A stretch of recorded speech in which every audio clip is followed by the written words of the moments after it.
الرحمن الرحیم مالک یوم الدین۔ صدق اللہ العظیم۔ ہمارا گزشتہ پروگرام سے سورہ فاتحہ کے مضامین کے حوالے سے پروگراموں کا آغاز ہوا تھا، جس میں پہلی آیہ مبارکہ الحمدللہ رب العالمین پر ہم گفتگو سن چکے ہیں، کر چکے ہیں۔ آج ہم دوسری آیہ مبارکہ الرحمن الرحیم پر بات کریں گے۔ رب کائنات نے یہاں اپنے دو صفاتی نام استعمال فرمائے ہیں، جن میں سے پہلا الرحمن ہے اور دوسرا الرحیم ہے۔ الرحمن مبالغہ کا صیغہ ہے، جس میں بہت زیادہ نہایت مہربان ذات ہے رب کائنات کی، اور امام قرطبی علیہ رحمہ اور امام بیضاوی علیہ رحمہ نے اس رحمان کے صیغہ کو یہاں استعمال کرنے کی وجہ یہ بتائی ہے۔ آپ فرماتے ہیں کہ امام بیضاوی علیہ رحمہ کہ رحمان مبالغہ کا صیغہ ہے، اور اس میں اللہ تعالیٰ کی رحمت اللہ تعالیٰ کے بندوں کے ساتھ جو ہے نا دنیا میں عام ہے، اور ہر مخلوق چاہے وہ رب کائنات کو مانتی ہو نہ مانتی ہو، بولتی ہو نہ بولتی ہو، چلتی ہو یا نہ چلتی ہو، چاہے وہ انسانیت سے تعلق رکھتی ہو، عالم حیوانات سے تعلق رکھتی ہو، عالم حشرات سے تعلق رکھتی ہو، زمین کے اندر ہو یا زمین کے اوپر ہو، پانی کے اندر ہو یا پانی کے اوپر ہو، فضاؤں میں تیرنے والی ہو، فضاؤں میں اڑنے والی ہو، یا زمین کی تہوں میں پوشیدہ ہو، ہر اس ذات کے لیے رب کائنات کی یہ رحمت عام ہے۔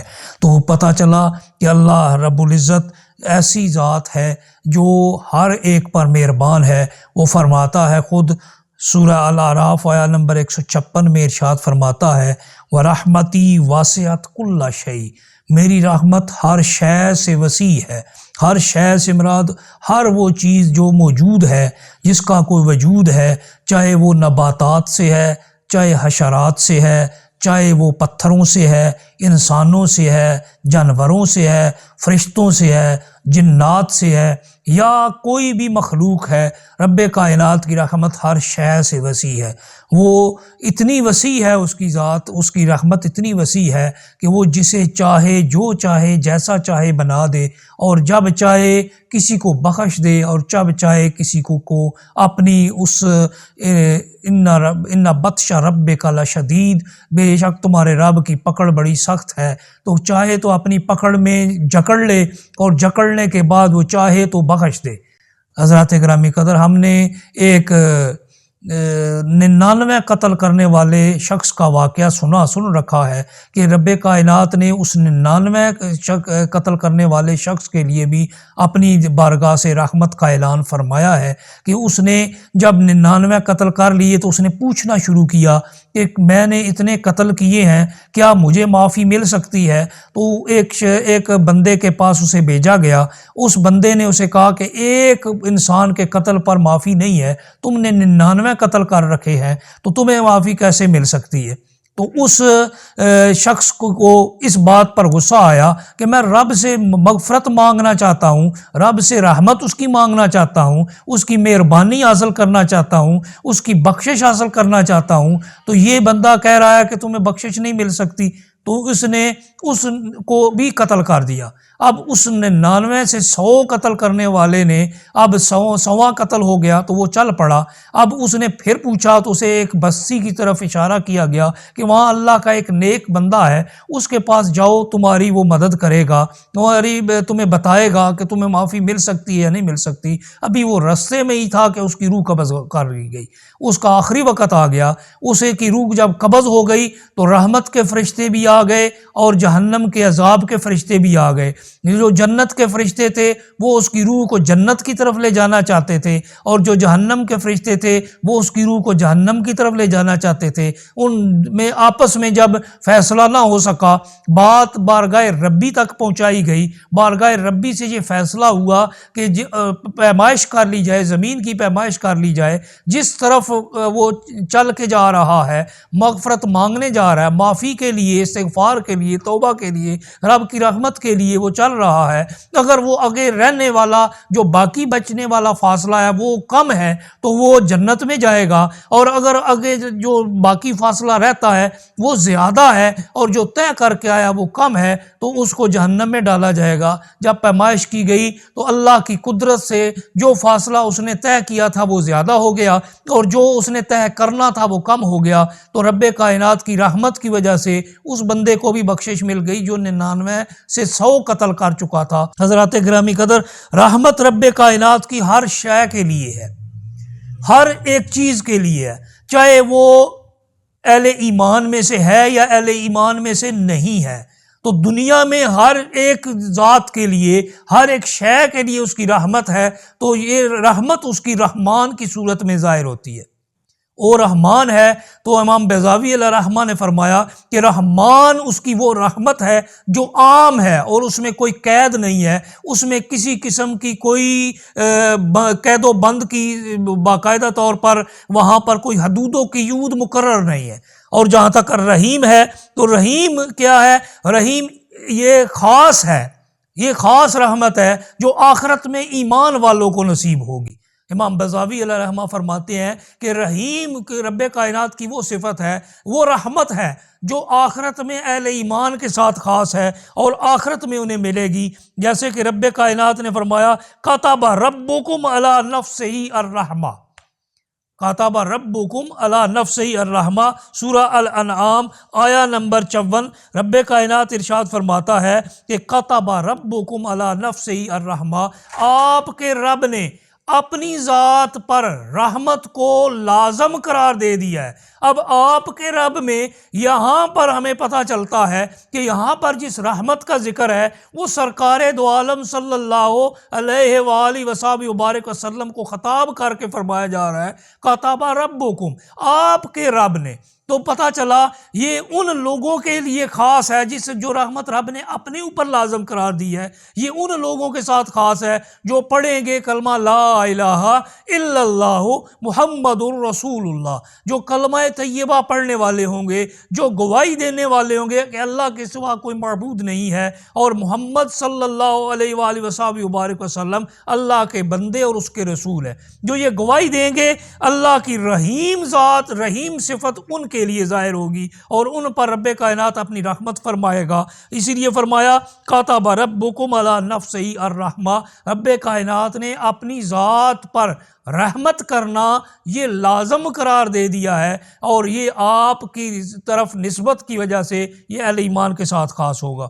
تو رب کائنات نے یہاں دو صفات اپنی استعمال فرمائی، الرحمن الرحیم، وہ بہت مہربان اور نہایت رحم کرنے والا ہے، وہ خوب مہربان ہے، اس کی ذات رحمت ہی رحمت ہے، وہ چاہے تو ایک گناہ گار کو اس کی کو بخش دے۔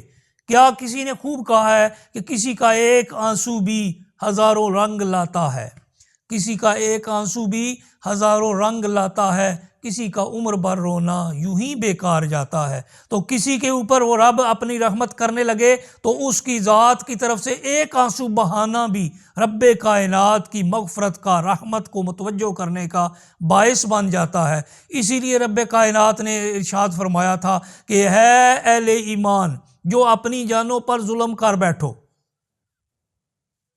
جو اپنی جانوں پر ظلم کر بیٹھو تو کبھی بھی رب کی رحمت سے مایوس مت ہونا، لا تقنطوا من رحمت اللہ، اللہ کی رحمت سے مایوس مت ہونا، کیونکہ مایوسی انہ لا ییأس من روح اللہ الا القوم الکافرون، کیونکہ اللہ کی رحمت سے کون مایوس ہوتا ہے؟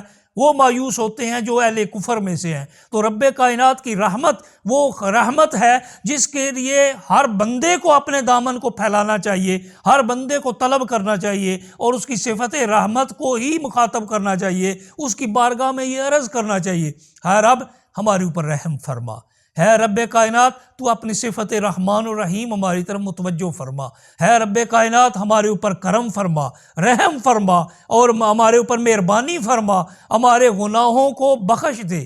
یہ رب کائنات نے یہاں پر اپنی دو صفات کو یہاں استعمال کر کے ہمیں یہ اس جانب متوجہ کیا ہے کہ جب بھی تم اس رب کی طرف متوجہ ہو، جب بھی تم اس خالق کائنات کی طرف متوجہ ہو تو اس کی صفت رحمت اس کی بارگاہ میں پیش کیا کرو، یاد دلایا کرو، اس کی بارگاہ میں اس کا تذکرہ کیا کرو، اس کی صفت رحمت سے ماخوذ رحمان اور رحیم اس کی صفات جو ہیں وہ رب کائنات کی بارگاہ میں عرض کیا کرو کہ رب کائنات تو رحمان ہے نا، تو ہمارے پر کرم فرما دے، تو رحیم ہے نا، تو ہمارے اوپر رحم فرما دے، تو ہمارے اوپر مہربانی فرما دے، تو ہمارے اوپر اپنے رحم کی صفت کو ہمارے اوپر نازل فرما دے، ہماری طرف متوجہ فرما۔ اور تو جب تیری رحمت آئے گی تو میاں محمد بخش صاحب عارف کھڑی علیہ رحمہ نے فرمایا تھا کہ کیا جے میں ویکھاں عملاں ولے کچھ نہیں ہوں میرے پلے، جے میں ویکھاں تیری رحمت ولے بلے بلے بلے۔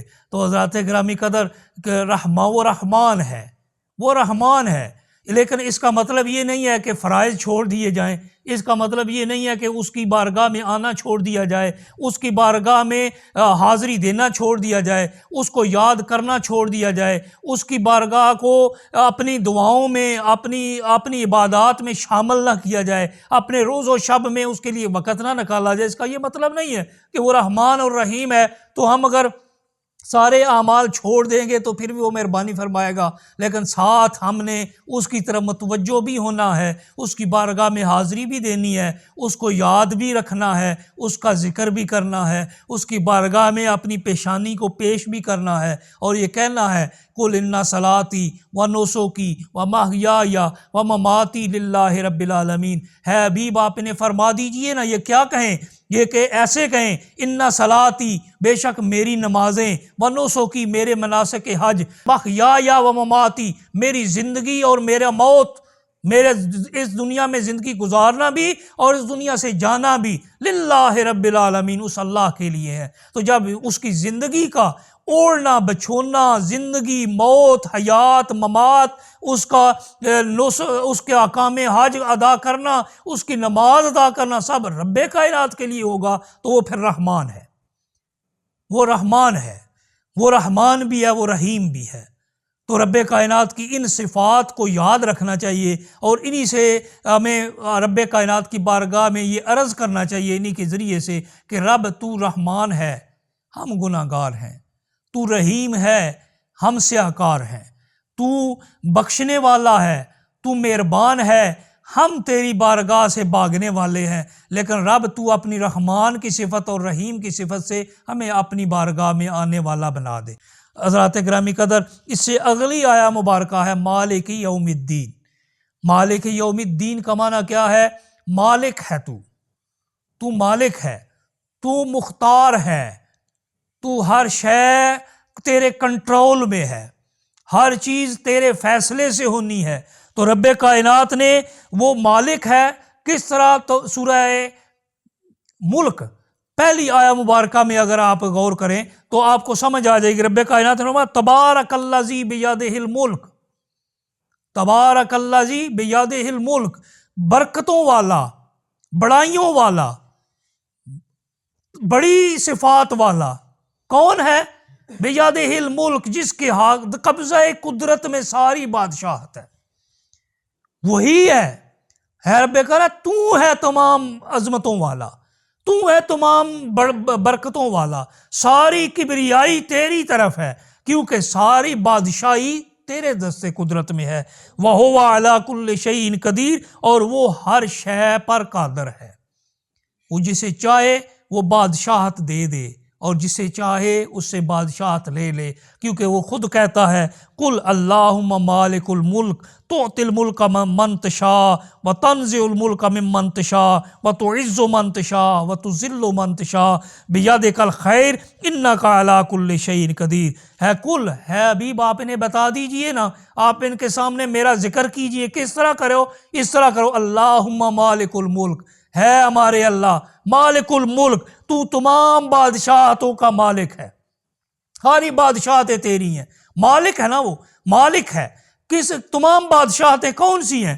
اب ان کی تفصیل آپ اگر اس پر غور کرنا چاہیں تو قرآن پاک میں جا بجا ارشاد فرمایا. ایک بادشاہت دنیا کی ہے، ایک بادشاہت قبر کی ہے، ایک بادشاہت آخرت کی ہے. آپ جس بادشاہت میں بھی چلے جائیں وہ ساری بادشاہتیں کس کی ہیں؟ اس رب کائنات کی ہیں. توتی الملک من تشاء، جسے چاہتا ہے بادشاہت دے دیتا ہے، جسے چاہتا ہے بادشاہت عطا کر دیتا ہے. وَتَنزِعُ الْمُلْكَ مِمَّن تَشَاءُ، اور جس سے چاہتا ہے بادشاہت واپس لے لیتا ہے. میں یہاں پر رک کر اس آیہ مبارکہ کے تحت ایک آپ کی خدمت میں حضرت یوسف علیہ السلام کا ایک واقعہ آپ کے سامنے پیش کرنے کی جسارت کروں گا. سورہ یوسف کے اندر بڑی تفصیل کے ساتھ ہے کہ کہاں حضرت یوسف علیہ السلام، میں مختصر رہتے ہوئے بیان کروں گا، کہاں حضرت یوسف علیہ السلام جنہیں بھائی دیکھنا گوارا نہیں کر رہے تھے، جنہیں کنویں کے اندر ڈال رہے تھے، جنہیں مارنے کے درپے تھے، جن کو قتل کرنے کے لیے وہ کوشاں تھے، اور پھر آخر میں اسے کنویں میں انہیں ڈال کر وہ چلے گئے. کہاں وہ یوسف علیہ السلام جو اس کنویں سے ایک غلام کی طرح باہر نکالے گئے اور پھر غلام کے طور پر مصر کے بازار میں بیچ دیے گئے. پھر وہی یوسف علیہ السلام جب مصر کے بازار میں بک کر عزیز مصر کے گھر میں ایک غلام کے طور پر داخل ہوتے ہیں تو پھر ان پر الزام لگایا جاتا ہے، یہاں تک کہ وہ ایک جیل کے اندر قید کر دیے جاتے ہیں. اب یوسف علیہ السلام غلامی بھی ہے، پھر جیل کے اندر مجرم کی طرح ایک نہ کیے گئے جرم کی وجہ سے قید ہے. اب کوئی بھی یہ نہیں سوچ سکتا کہ ایک ایسا شخص جو جیل کے اندر قید ہو، الزام ہو اس پر، اور اس کے بھائی اس کے مخالف ہوں، اسے غلاموں کی طرح بیچ دیا جائے، کیا وہ بھی کبھی بادشاہ بن سکتا ہے؟ لیکن بادشاہت کس کے پاس ہے؟ قل اللہم مالک الملک ہے. آپ فرما دیجئے ہے ہمارے وہ اللہ کہ تو تمام بادشاہوں کا مالک تو ہے. توتی الملک من تشاء، جسے چاہتا ہے تو ملک بادشاہت دے دیتا ہے. کنویں سے نکال کر، جیل سے نکال کر، الزام سے بھی بری کراتا ہے اور عزیز مصر کے عہدے پر بھی فائز کر دیتا ہے.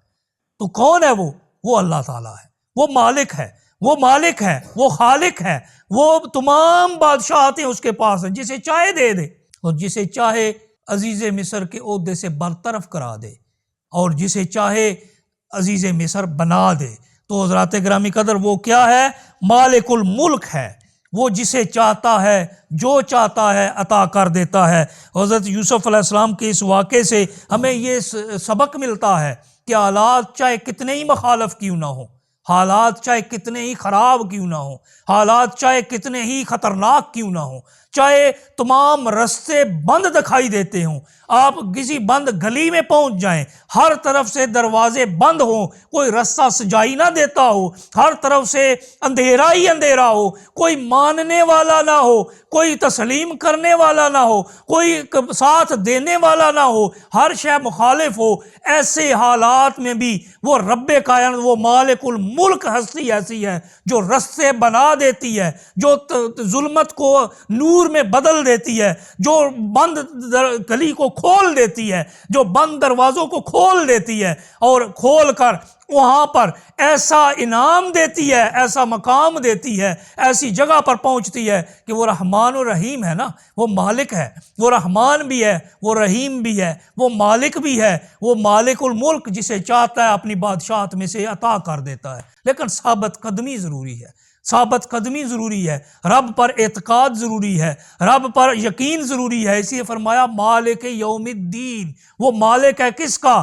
اس دنیا کا نہیں، صرف اس دنیا کی بادشاہتوں کا مالک نہیں ہے، بلکہ وہ قبر کی بادشاہت کا بھی مالک ہے. وہ قیامت کے دن، یوم الدین، حساب کے دن کا، آخرت کے دن کا بھی مالک وہی ہے جب کوئی کسی کا نہیں ہوگا. یوم یفر المرء من اخیہ وامہ وابیہ وصاحبتہ وبنیہ لکل امرئ یومئذ شأن یغنیہ.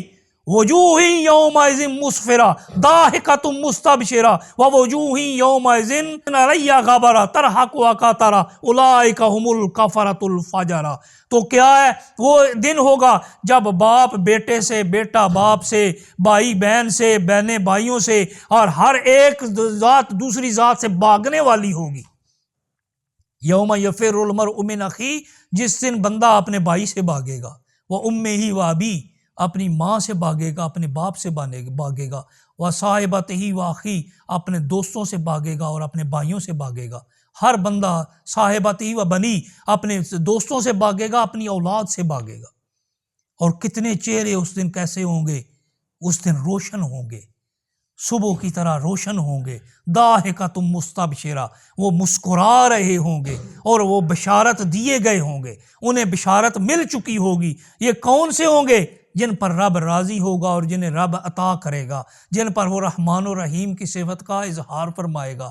رب کائنات جنہیں چاہے گا بخش دے گا، جنہیں چاہے گا انہیں اس میدان عدل میں وہ سامنے لائے گا۔ جے میں ویکھاں عملاں ولے کچھ نہیں ہوں میرے پلے، جے میں ویکھاں تیری رحمت ولے بلے بلے بلے۔ تو اس دن کیا ہوگا؟ رحمت ہی ہوگی۔ اعمال جب تکڑی تول ہوں گے نا، تکڑی میں تولے جائیں گے، اس دن کوئی چیز بچانے والی نہیں ہوگی۔ ہاں اگر رب چاہے تو اپنے آخری پیغمبر کو شفیع بنا کر میزان عدل پر وہاں سامنے لے آئے اور شفاعت نصیب ہو جائے تو کیا ہے، وہ جسے چاہے بخش دے، جسے چاہے بہانہ، کسی بہانہ کے ساتھ، وہ کسی نے خوب کہا تھا، رحمت او بہانہ می جوید بہانہ می جوید، رحمت او بہانہ می جوید بہانہ می جوید۔ اس کی رحمت بہانہ مانگتی ہے، بہانہ دیکھتی ہے، قدر و قیمت نہیں دیکھتی کہ اس کی قدر و قیمت کیا ہے، یہ جبے کبے کا مالک ہے یا نہیں ہے، یہ اعلیٰ نسب اعلیٰ حسب والا ہے یا نہیں ہے۔ نہیں، وہ یہ نہیں دیکھتا، اسے یہ ضرورت نہیں ہے، اسے اس کے کپڑوں کی ضرورت نہیں ہے، اسے اس کے مال و دولت کی ضرورت نہیں ہے، اس کے حسب و نسب کی ضرورت نہیں ہے، بلکہ وہ تو دیکھتا ہے اس کے دل میں میری بارگاہ میں آنے کا آتے وقت خلوص کتنا تھا، میرے ساتھ اس کا تعلق کتنے خلوص پر مبنی تھا، کیا اس کے دل میں میری محبت تھی یا نہیں تھی۔ یہ میری بہانہ می جوید، وہ قیمت نہیں دیکھتا، بہانے تلاش کرتا ہے۔ تو کیا بہانہ بن جائے اس رب کائنات کی بارگاہ میں پہنچنے کا اور اس کی بارگاہ سے بخشش کا، یہ رب کائنات ہی بہتر سمجھتا ہے۔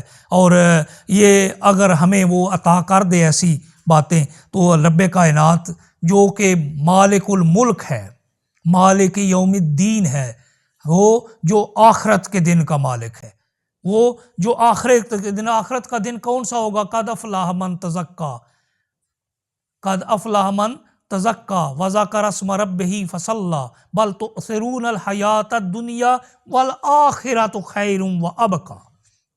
قد افلح من تزکا، تو یہ جو تمہاری ظاہری زندگی ہے جس نے اس میں تزکیہ کر لیا، اپنے آپ کو پاک کر لیا، وذکر اسم ربہ فصلی، اور اس نے اپنے رب کے نام لیا، اپنے رب کا نام کا ذکر کیا، فصلی، اور نماز ادا کی، جس نے رب کا تذکرہ کیا، اس کے نام کی مالا جپی، جس نے اس کے نام کی تسبیح کہی۔ جس نام کی تسبیح کرو گے رب کائنات کی وہی صفت ظاہر ہوگی۔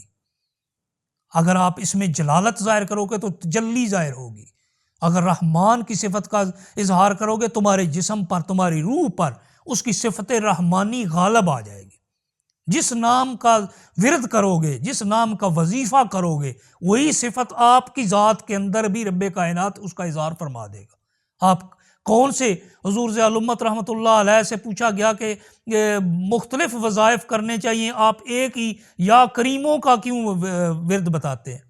آپ نے فرمایا کہ جس طرح پانی کا قطرہ گرتا رہے گرتا رہے گرتا رہے اور ایک پتھر کی سل میں بھی سوراخ کر دیتا ہے، تو رب کائنات کی بارگاہ میں اس کے اس صفت کریم کا ذکر کرنے سے جتنا ذکر کرتا جائے گا اس کی اپنی ذات میں بھی اس کا کرم آتا جائے گا، وہ کریم بنتا جائے گا، اور رب کائنات کی اس بارگاہ میں وہ بندہ حاضر ہو کر اس کے اسماء صفاتیہ سے اپنے لیے بھی حصہ وافر حاصل کرے گا۔ حضرات گرامی قدر، رب کائنات نے فرمایا بل تؤثرون الحیات الدنیا، تمہاری حالت کیا ہے، تم دنیا کی زندگی کو ترجیح دیتے ہو، تم دنیا والی زندگی کو ترجیح دیتے ہو، لیکن والآخرۃ خیر و ابقیٰ، آخرت کون سی ہے؟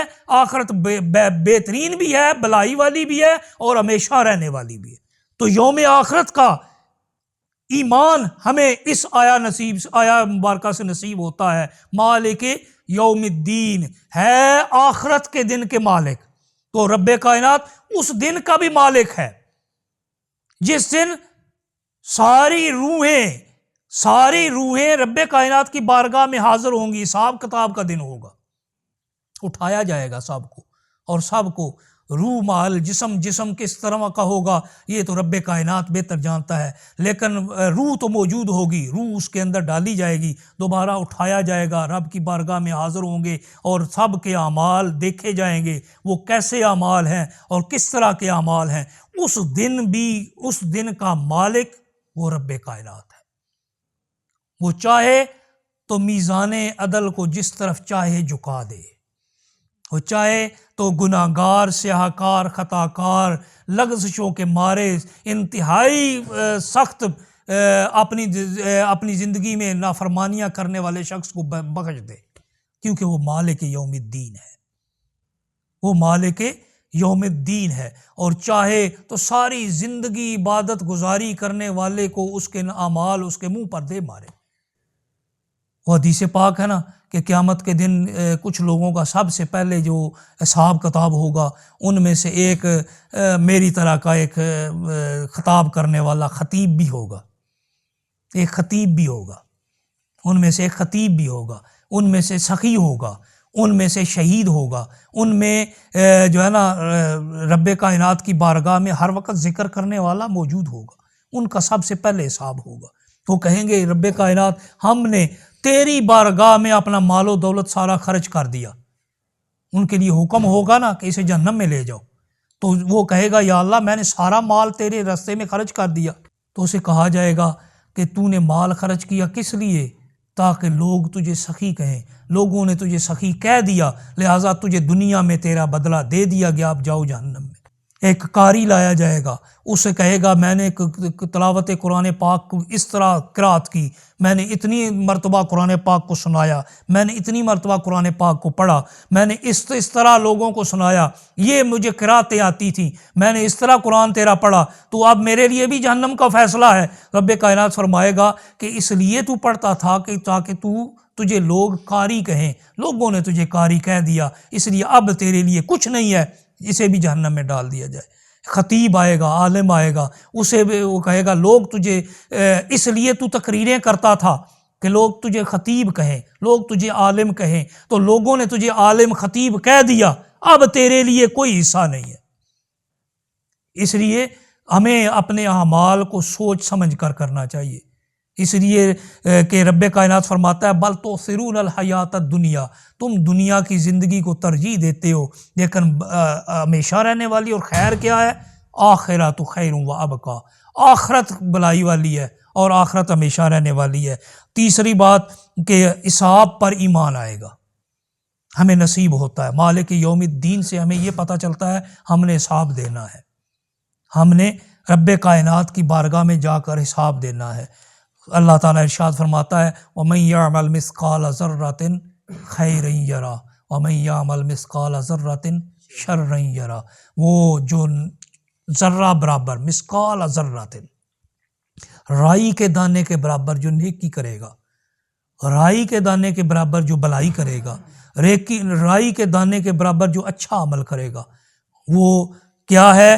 یرا، وہ قیامت میں رب کے پاس جب جائے گا تو وہ اپنے اعمال دیکھ لے گا، اب اسے نامہ اعمال سارا دکھایا جائے گا، اس کو سب کچھ پڑھایا جائے گا، وہ اپنے اعمال کو دیکھ لے گا۔ رب کے ہاں کوئی زیادتی نہیں ہوگی، کوئی کسی پر ظلم نہیں ہوگا، ہر ایک کا ہر رائی کے دانے کے برابر بھی بلائی اسے دکھائی جائے گی، اسے پڑھائی جائے گی، اسے پہنچائی جائے گی۔ وَمَن يَعْمَلْ مِثْقَالَ ذَرَّةٍ شَرًّا يَرَهُ، جو رائی کے دانے کے برابر برائی کرے گا وہ اپنی برائی کو بھی دیکھ لے گا۔